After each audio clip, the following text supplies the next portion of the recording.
Hey everyone, Ryan Grant here and welcome back to the channel. In today's video, it's a bit of a weird one. How a prisoner of war helped me gain 27 kilos in 4 years. Now, you're probably clicking on this video because it's the most clickbait sounding title ever.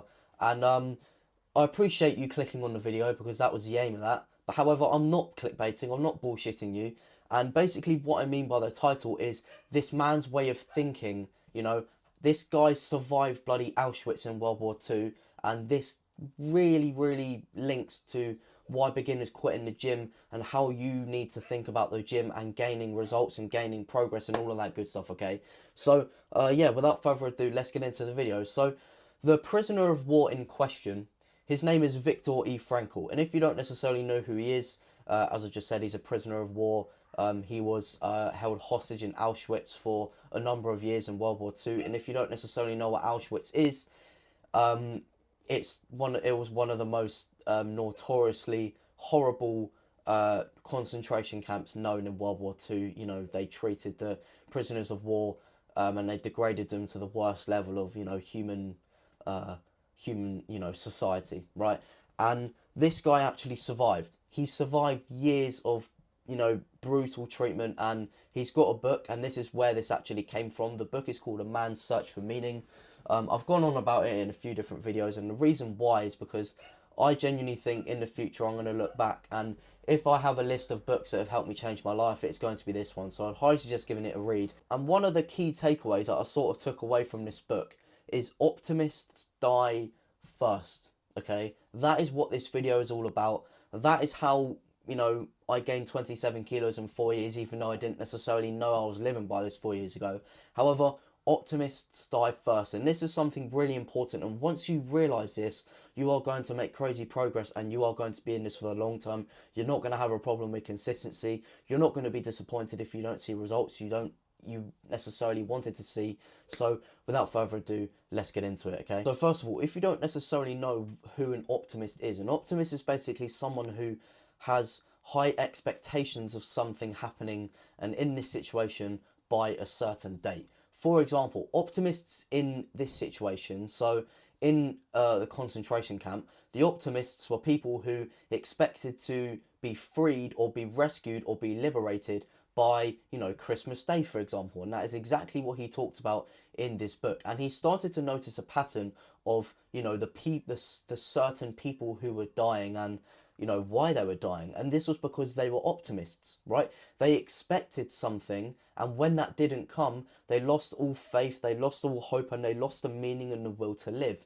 And this inevitably led to them dying, right? And if you want to know how that is linked to the gym, optimists die first in the gym as well. And the optimists in this situation are the people who think they're going to get amazing results in 2 months, the people who think they're going to put on crazy amounts of muscle in 6 months, the people who think they're going to look like David Lade or Chris Bumstead in a year. I'm not saying loads of people do, however, so many people can delude themselves into thinking that they can achieve their dream physique in 6 months. And these are people we call optimists because they expect something so soon by a certain date, and when they when they don't actually achieve this stuff, they die. And they don't literally die, that would be pretty sad, right? But what I mean by they die is that they quit the gym. All right, they're out of the game, they're no longer a player, and that is because they expected too much too soon. And for example, right, if I was an optimist, if I was beginning the gym and I thought I was going to achieve David Lade's physique in 6 months, okay, 6 months down the line, I'm training hard every day. However, I don't look like David Lade. Because I was overly optimistic about it, that leads to me being disappointed, sad, and frustrated with my progress. Even though I've gained 10 kilos, I've been through crazy growing phases, but because I don't look like David Lade, I'm still disappointed, sad, body dysmorphia, angry, frustrated, all this stuff.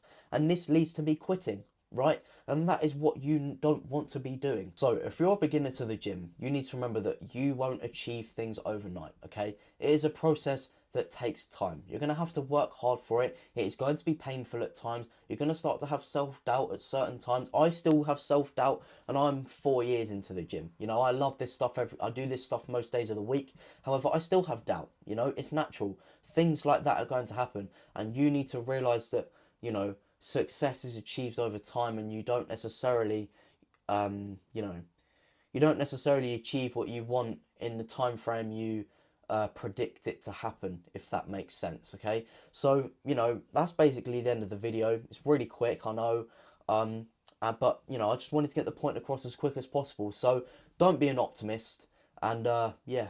And just before you go to your next video, if you want my help beyond these YouTube videos, I would absolutely love it if I could invite you to my very own free community. It's going to be the top link in the description. It's called the SlimToSculpt Alliance, where we have the mission of helping as many skinny men as possible bulk and gain muscle. If they're not sure where to start, we teach them for the foundations, we hold their hand, and we get them to where, you know, they want to go, and we help them gain muscle and bulk in the most efficient way as possible. We have over 180 plus people just like you in the community, making progress, making use of our free workout program. And this is actually one of the things that I really like to get across to the members and teach to the members.